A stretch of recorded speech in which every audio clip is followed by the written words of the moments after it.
Yeah, so the difficulty here is that technically speaking, gerrymandering is already illegal. The problem that we face is that it's difficult and expensive to challenge the districting in court. We have seen a few times in cases where this has worked in the United States. For example, in Wisconsin, they recently overturned a district there for being unlawful. However, whether or not a court case is successful in rejecting a district depends on the metrics legally bound to the districts and their thresholds.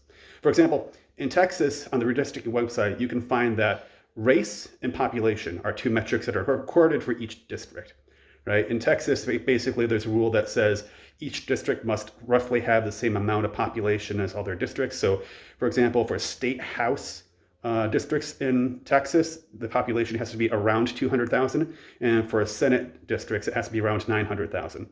However, whether or not a district setup can be considered legal or unlawful is based upon how far away the proposed district's population is off from those numbers.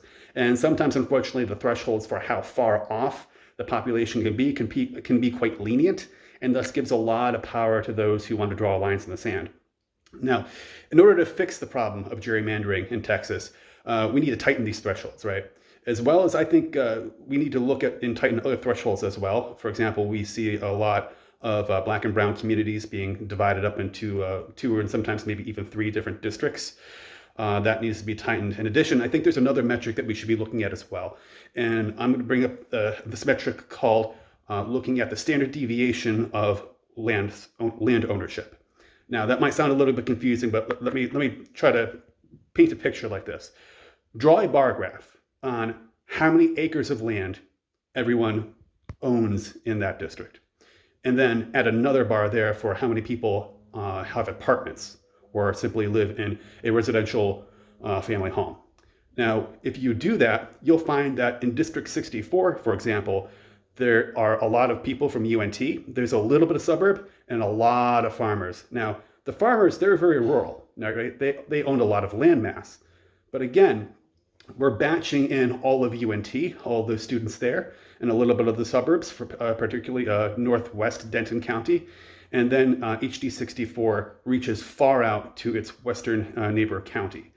So what you could tell from a human standpoint, what they're doing there is they're trying to mix the farmers with UNT to try to, weaken the vote from those college kids out there and the suburban people as well.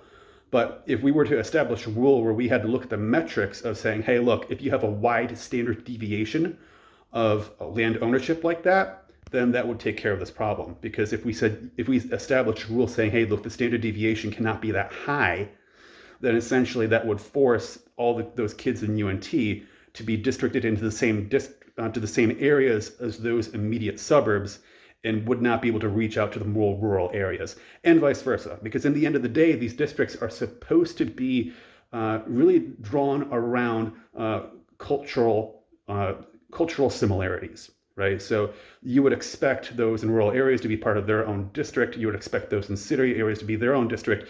You would not see districts reaching back and forth between ultra rural and ultra suburban, and or even like college kids near city life. You wouldn't see that if the lines were drawn fairly. And I think the only way to establish a rule or a law to make sure that that is actually upheld is absolutely to look at the standard deviation of land ownership and how many acres each individual owns versus those who live in a residential home versus an apartment.